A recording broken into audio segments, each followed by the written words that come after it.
ہمارا آج 1 point agenda ہے اور وہ ہمارے لیڈر ہمارے قائد جناب عمران خان صاحب کی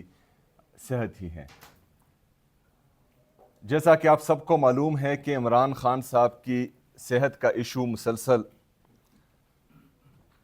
ہوتا آ رہا ہے اور اس میں ہم نے ہر ممکن کوشش کی کہ عمران خان صاحب سے ان کی فیملی کی موجودگی میں، ان کے ذاتی ڈاکٹرز کی نگرانی میں الشفاء انٹرنیشنل میں ان کا علاج ہو سکے۔ ہم نے مختلف طریقے آزمائے، ہم نے قانونی راستے آزمائے، ہم نے سیاسی راستے آزمائے، ہم نے جمہوری راستے آزمائے، ہم نے آئینی اور قانونی راستے آزمائے، لیکن اس کے باوجود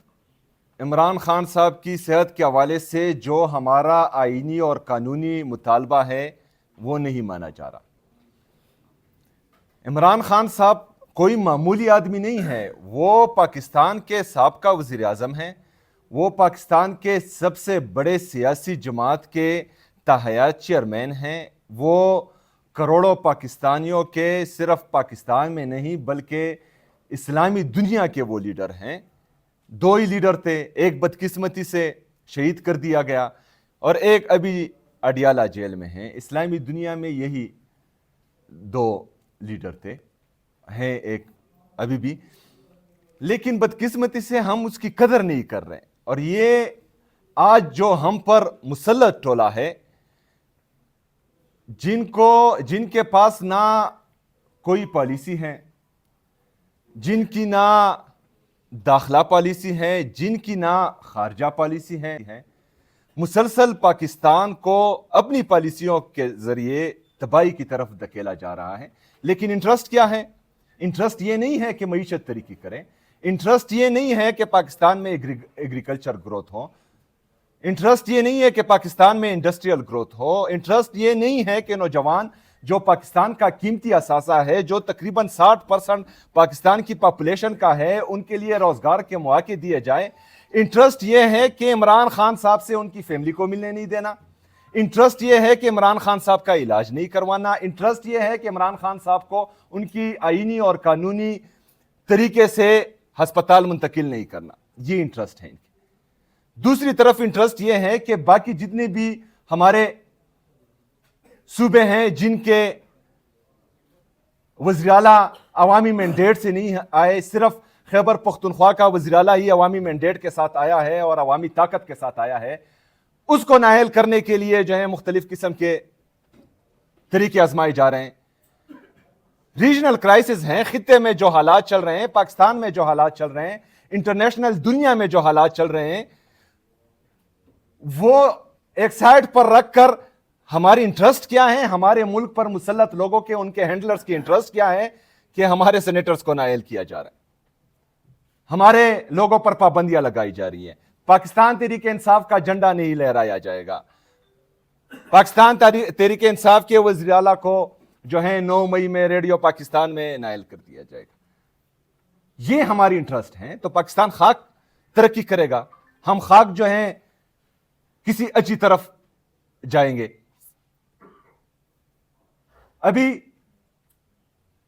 ہم پرزور مطالبہ کرتے ہیں ایک دفعہ پھر، آئینی، قانونی، جمہوری، سیاسی جتنے بھی راستے ہیں وہ ہم اپنا چکے ہیں۔ ہم آج پھر ایک دفعہ آپ کے توسط سے یہ مطالبہ کرتے ہیں کہ عمران خان صاحب کا علاج ان کے ذاتی ڈاکٹرز کی نگرانی میں، ان کے فیملی ممبرز کی موجودگی میں الشفاء انٹرنیشنل ہاسپٹل میں کرایا جائے۔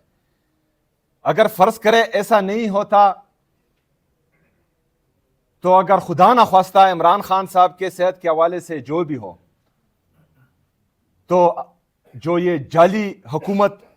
ہے یہ بھی ذمہ دار ہوگی، اور اس جعلی حکومت کے ہینڈلرز اور جنہوں نے اس جعلی حکومت کو مسلط کیا وہ بھی ذمہ دار ہوگی۔ یہ بتائیے گا کہ آپ کی رہائی امن فورس میں اب نظریں مرکوز ہیں کیونکہ عدالت نے کوئی ریلیف ابھی نہیں کیا، تو اب آپ کی رہائی امن فورس اگر میڈیکل بورڈ جو چیف کمشنر کی صدارت میں بنایا جا رہا ہے وہ بھی فیصلہ کرتا ہے کہ منتقل نہیں کیا جائے گا، تو آپ کی رہائی امن فورس جو ہے وہ اب کیا کردار ادا کرے گا؟ کیونکہ اب نظریں آپ کے بدتر کیس کے اوپر ہے۔ دیکھیں، نظریں جو ہیں پورے پاکستان کی عدلیہ پر ہیں۔ فی الحال عدلیہ کو چاہیے کہ وہ اپنا کردار ادا کرے۔